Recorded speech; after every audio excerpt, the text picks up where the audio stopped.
Namaskar, this is Akhilesh Bhargava. Welcome to Tit-Bits on Business and Finance with me. As days pass by, it is becoming increasingly clear that in case India wants a quicker revival of its lockdown economy, then we will need to replenish all the funds which entrepreneurs have lost during this period of lockdown.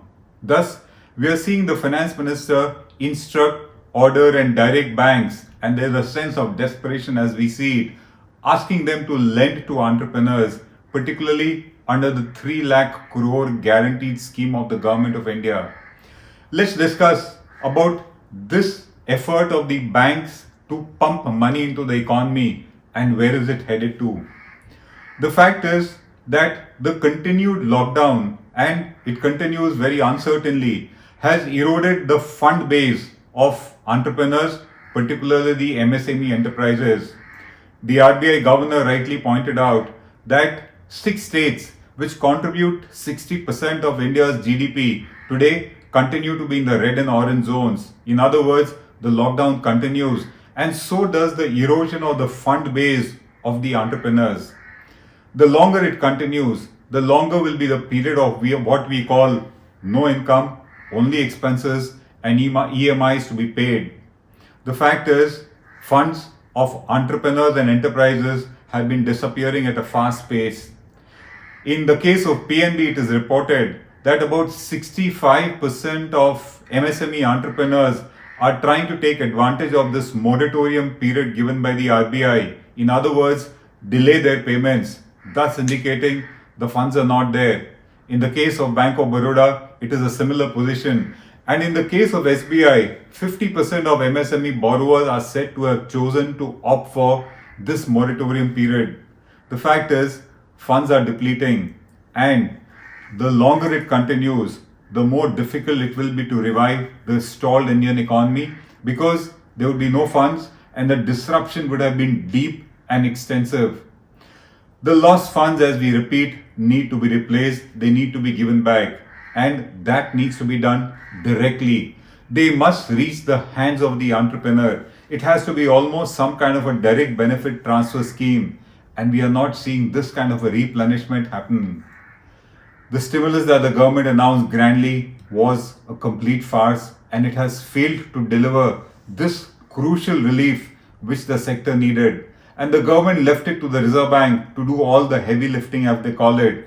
And the Reserve Bank is not one who can directly give loans. Thus, it has left it on banks to do the needful.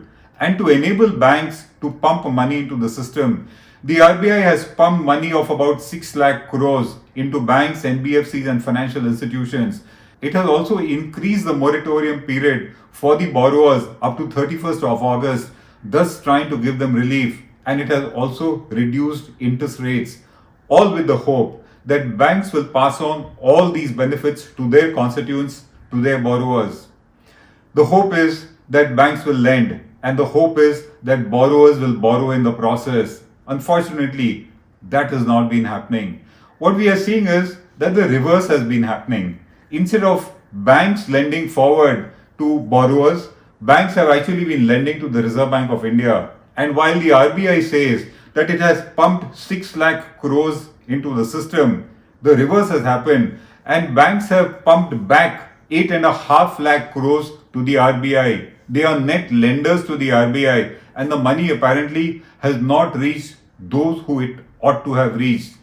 The fact is, our banking system somewhere, as Raghuram Rajan says, is a broken pipe. What you put from the top does not reach the bottom, it does get dissipated somewhere. Amidst all these measures, the government, as part of its stimulus package, came with that 3 lakh crores funds outlay, where the government said that it will guarantee loans given by banks to the MSME sector to the tune of 3 lakh crores, thus hoping that banks will start lending immediately. After all, they have no risk involved. The government is guaranteeing those loans. The sad part is that the government has not got the kind of response that was expected. The response did not come despite the borrower not being expected to give an additional security, despite interest rates coming down. We don't know whether they have been transmitted down, and despite The terms of giving such loans have been asked to be liberalized by all the respective banks. Let's see what went wrong. The lending response of banks and financial institutions not turning out to be what was expected by the government. The finance minister has been directing banks. She has been directing, ordering bank CEOs, MDs, and also those of NBFCs and financial institutions to lend fearlessly without being scared of what she says, the three C's. That is, without being scared of being hounded and pulled up by the CBC, CBI, and the CAG. And the fourth C that we would put in is courts. She said that in case certain lending decisions go bad, individual bankers are not going to be hauled up. She also has been emphasizing that these schemes or this scheme of the government of 3 lakh crores government guaranteed schemes is an automatic sanction and disbursal scheme. In other words, the entire process has to be quick and immediate. The government, of course, clearly is depending on banks to do what it has not been able to do, which is pump money into the system. But there are obstacles, there are hindrances, and the way India works and the way Indian banks works, nothing happens automatically, nothing happens as quick as it is expected to be. The fact of the matter is that the banks today are not geared up to get into this kind of a sanction and disbursal. They are still used to those long forms and long process of trying to appraise, and this is a time when that cannot be tolerated by an economy which has been slowing down, which is at a standstill. You need quick disbursal of money, but bank processes remain as they are. So the first hindrance remains is bank processes. They are not geared up to being automatic the way the finance minister has been asking them to do. The second is, just because the finance minister comes and says, don't be scared, bankers are not going to suddenly get fearless. They remain a scared lot still. The processes of the past of these three C's, which is CBI investigations, etc., against bankers, do continue to haunt them. And they are not going to just start lending because the finance minister says, don't be scared of the three C's. So, bankers are still a scared lot. The next is, interest rate cuts have not been transmitted down to everybody. We are not seeing a situation where every borrower across the board gets an interest rate cut the way the Reserve Bank has been announcing.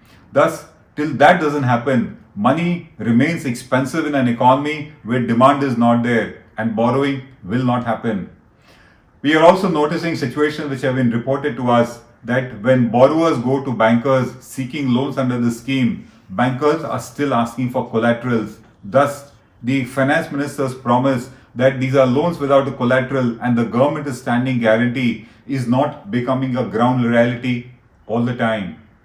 The bigger issue in these, by way of obstacles or by way of reasons why loans are not taking off, is as far as the good and deserving borrowers are concerned, at this point of time of an economic crisis, they are not willing to take on more additional debt unless they get it at a cheap rate, which is at low interest rates, unless they are not asked for additional margin money, unless they are not asked for additional collateral, and unless they are given adequate loan such that the repayment of the loan also begins only when their businesses have got revived, their cash flows have got revived. Thus, unless that doesn't happen, the good borrowers, the deserving borrowers are not coming forward to take additional loans. They do not want to contract additional debt. The bad ones will always be ready to take. When we say bad, the undeserving ones. But these kind of schemes are meant for the deserving borrowers, and they've got their own reservations before they are willing to contract any further debt. Thus, there are hindrances. Automatic loans are not going to take place, and that 3 lakh crores that the government expects will get pumped into the economy will not happen as soon as the finance minister thinks it would happen. The larger picture also is that 3 lakh crores scheme is not enough for the economy at this stage. There is a far bigger need for money in the MSME sector. 3 lakhs crores is not enough. Just to give a pointer, the total exposure of the banking sector, the PSBs to the MSME sector, is reported to be about 40 lakh crores, and at least 25% of these borrowers are in dire need of funds. That's about 10 lakh crores. Thus, While the scheme itself is not adequate, its delivery will not take place the way the government expects it. And in case that doesn't happen, be prepared for a much longer revival tenure for the economy after the lockdown is lifted. This is Akhilesh Bhargava signing off till we meet again. Namaskar.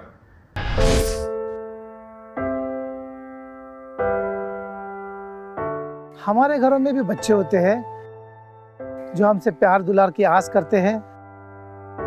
हमारा भी जीवन साथी है जिसको हमारे duty से घर आने का इंतजार होता है। हमारे घर में भी एक बूढ़ी माँ है जिनके लिए आज भी हम ही आंखों के तारे हैं। लेकिन हम हमारे घरों में नहीं हैं। आपकी सुरक्षा में कोई कसर न रहे, इसलिए हम अपने प्रियजनों से दूर हैं। हम में से ही कुछ तो अब इतने दूर जा चुके हैं कि वो वापस अपने घरों को लौट भी नहीं पाएंगे। हमें गर्व है कि हमारे कंधों पे मुंबई शहर के नागरिकों की सुरक्षा की जिम्मेदारी है। हमारे जज्बे और बलिदान को व्यर्थ न जाने दे। इस संकट के समय में आप घर पे रहे, सुरक्षित रहे।